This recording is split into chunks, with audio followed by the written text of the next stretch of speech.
Hi, Graham Park here from Shooters Union. Hopefully, with a great message, because as the title suggests, we're actually winning. And when I say we, I mean you. As firearm owners anywhere in Australia, you're actually winning. And that sounds like a really crazy thing. And I'm sure a lot of you right now think this guy's a little strange.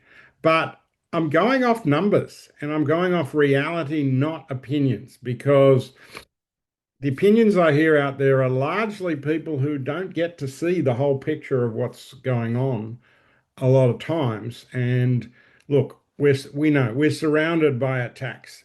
You see, the media runs 99.9% of the time when any media runs a story, it's anti. It's a stupid thing. Like last week, um, the media was running stories about smuggling of firearms and firearm parts, and the media was saying, oh, well, that means we should have more restrictions on legal gun owners. And you go, what the hell does one have to do with the other? If anything, the smuggling will increase if you did that. It's bizarre. They don't think it out. Some people who have agendas, some people are just thick as two bricks. They don't think it out. But the reason you're seeing more attacks is precisely because you are winning. I'm going to take you through that a little bit. Most people just, despite the fact we are winning, most people don't realize it.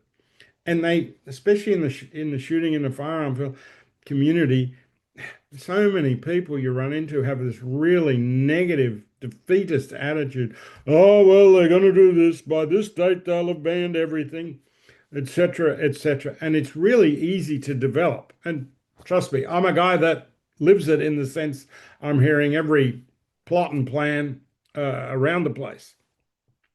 And it's very easy to develop that attitude. But that's exactly the attitude that the anti-freedom, anti-gun people want us to develop. Because if you start thinking, oh, we're already beaten, it's only a matter of time, well, they win in that sense. And think if you're a bloody footy team and you were going out to win on Saturday, or with state of origin, and one of the states goes, oh, well, we're going to lose. Well, they're not going to win. The reality is we are winning, and they're trying to push that defeatist attitude on us because they don't want us to know we're winning. And I want to take you through why, because at the moment, some of you think, how the hell are we winning when we've just seen West Australia and we've seen this and we hear all these things and it's always negative. Yes, it is. But I'll show you why we're winning. 1996, when they got through the states, and we won't get into why and all that, but in 96, 97, when they pushed the various new acts through all the states, because the states control it, not the federals. Even the National Firearms Agreement is just that, an agreement. It's a gentleman's agreement, and states can do it or not do it. It's up to them. How it's got no force of law. So it's up to the states. And here's the thing, when that 96, 97 laws, when they were first passed, you did see, and because of the media hoopla that essentially demonized firearm owners, a lot of people sold their guns, did everything, didn't renew licenses, just gave it up because of social pressure. And they were convinced, oh, it's all going to be over. And the anti-gun forces and the government, they said, hey, this is great. We're basically getting our dream list of anti-gun agenda passed all at once across Australia. We can claim it's world best. No one else has adopted it in 30 years, 29 years. So I seriously doubt that. And I'll argue that every day. But they thought what would happen is shooters would just fade away and that there would be maybe left a few farmers who needed guns for work and a few old blokes, even older than me, shooting their single shot target rifles at the range. And that's it. And so the complexity of the rules they wrote in this wet dream of the anti-gunners, of all these rules, they never thought it would have to work with large numbers. And its very complexity prevents it from working well from an administrative mode. And they left most of the administration in police hands. And police are great at enforcement. They're not great at administration. That's why very few agencies, government agencies, are administered by police.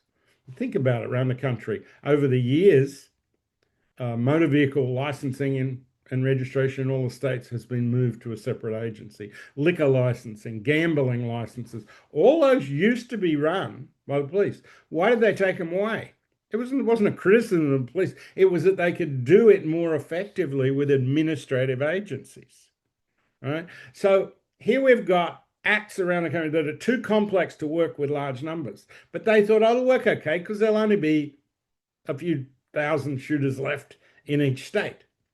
Well, for the first 2 or 3 years after 1996-97 laws, that's true because of the initial shock. After that, every single year in every single state, the number of people getting gun licenses and buying firearms has grown to a point today where it's 1 point some million people with licenses around the country and some 4 million licensed firearms and probably a couple of million unlicensed on top of that.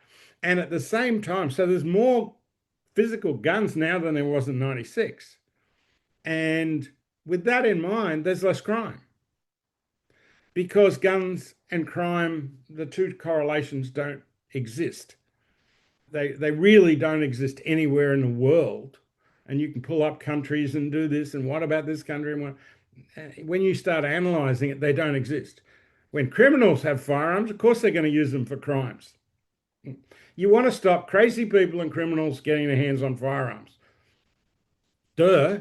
I don't think that's rocket science. We all want that. We want that more than anyone else because we don't want problems because it comes back on us. But we've been winning because every year since about 99 or 2000, the number of shooters in your state, in every other state, has grown and grown and grown. Now, this year, there may be an exception in West Australia because of the big changes there, shocking people. However, I'm going to come back to that. And even in that, let's talk about that for a moment. As horrendous and stupid as the laws have brought in there are, and even people in West Australia, shooters that said, oh, it won't be that bad, and they didn't do anything. Even them, once it started to come in and they saw the letters from police and they saw all the rules, they went, hey, whoa, whoa, whoa, whoa. And they went, this isn't working. To the point that even in this Labor-controlled state of West Australia, a couple of weeks ago, they passed a thing in the upper house that's forcing them to go back and review that act.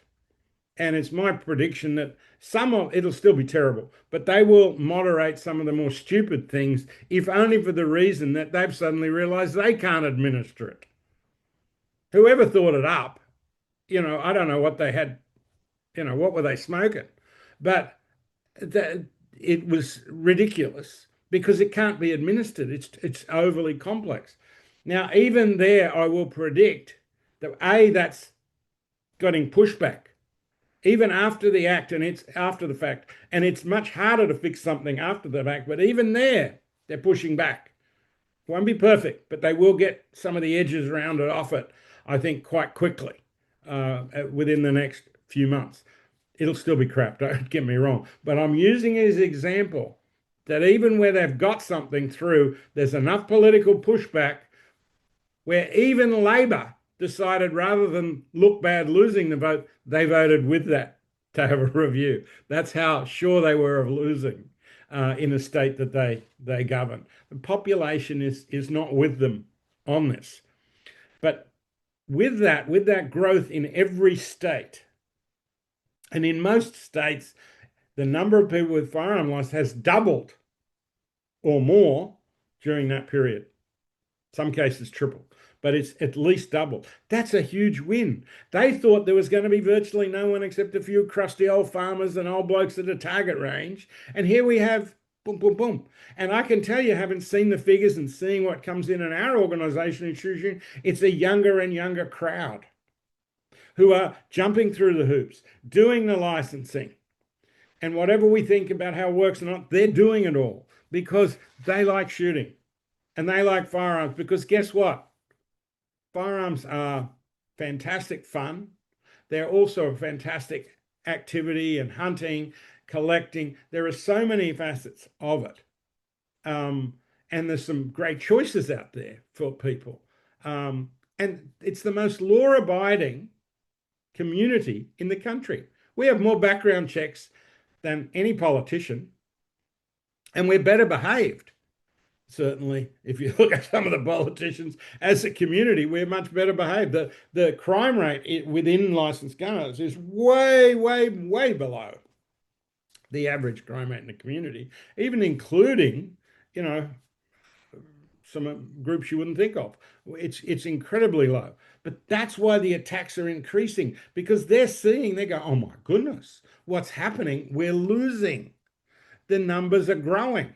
Because if you say, if you keep standing, you keep your license, every single person that does that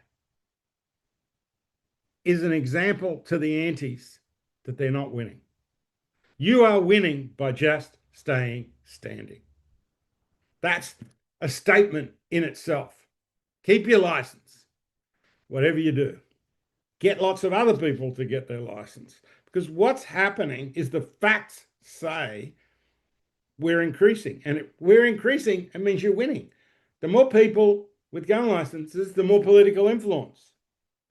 You think about it. If in your state there's 100,000 people with licenses and in 5 years there's 200,000, then that's twice as likely the politicians are going to pay attention, because politicians respect numbers. And the last thing they want to do is irritate big blocks of people. Because most politicians, despite what a lot of gun owners think, most politicians could care one way or other about guns. They'll move with the wind on this. Yeah, there's a couple that have got a bee in their bonnet, but for the most part, that's not accurate. So pushing back has worked. You know, it's worked and winning by pushing back against it, by staying standing, by keeping licenses, by getting other people having licenses. So what you need to do is keep reaching out to local state politicians and talk to them. Contact them, even if you just send them emails or whatever. Go, man, invite them to your club to come along. I mean, they see a group of people, they love a group of people. And let them talk to people and see the type of people who are involved, people they know, people they see in their communities. Do these sort of things. If you have and talk to them every time you're not happy with something, talk to them. Don't yell. Just talk to them politely and say, this is a problem because of X, Y, Z. And if you need help, get with a few mates and someone will come up with something. If you get decisions from your state registry or something that you think's unfair, appeal them. Every state has some sort of appeal processes. Those appeal processes are put in place in law for you to access. So do it. Access them. I mean, we encourage that to the point that for members of our organization, we actually will pay the filing fees at the appeals agencies like NCAT in New South Wales and VCAT in Victoria and QCAT in Queensland and whatever they're called in other states. They have different names. That's how strongly we want to encourage you to stand up for your rights, because they're our rights. They are legal rights of appeal. So stand up for them. No one's going to pick on you for, oh, they might give me a hard time. Well, they're already giving you a hard time. You've got a legal right of appeal under these laws. Don't just accept unfair treatment. You're the client. You're the person paying them the money, and quite a bit of money in most cases for licenses and PTAs and stuff.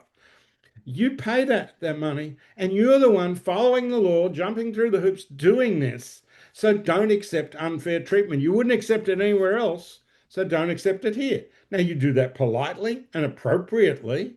How can they improve if no one says they need improvement?